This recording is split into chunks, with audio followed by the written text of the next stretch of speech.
All right, I'd like to do something else with you right now. Is that here's a wolf, and it's howling.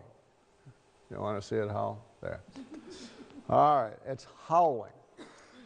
And so when a wolf howls, it puts its head back up, and it does this characteristic, makes this characteristic sound. All right. Now, I think the howl is the motor pattern.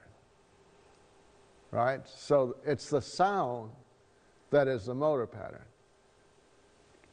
Now you say, well, he puts his head in a certain place and so on. Yeah, but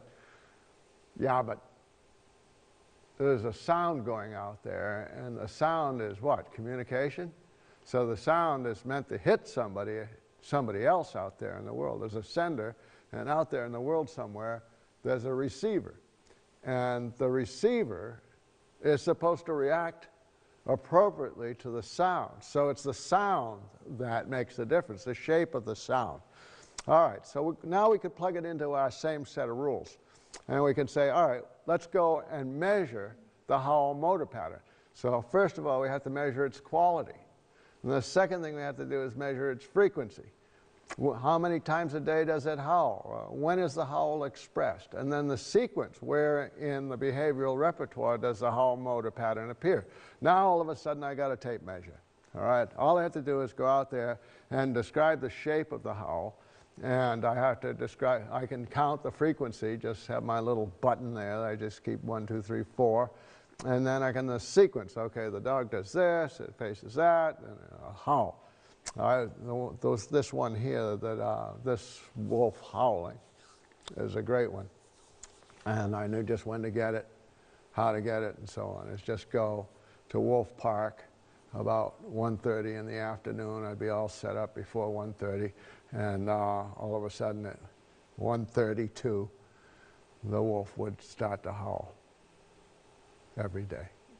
Right? It was when the train hit the crossing, about 4 miles off. It hit a road crossing down there, and the guy pulled a whistle. And he came every day, and he was very regular and so forth. And every time he pulled a whistle, the wolf howled. All right, so put in the signal, get out the response. All right, so now I got to teach you how to measure the sound, measuring the quality of the howl. I understand that this is going to be a little boring.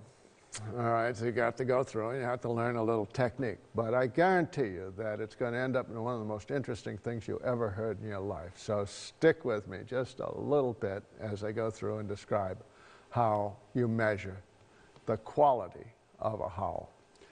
All right, it's a sound form. It goes out in a wave form.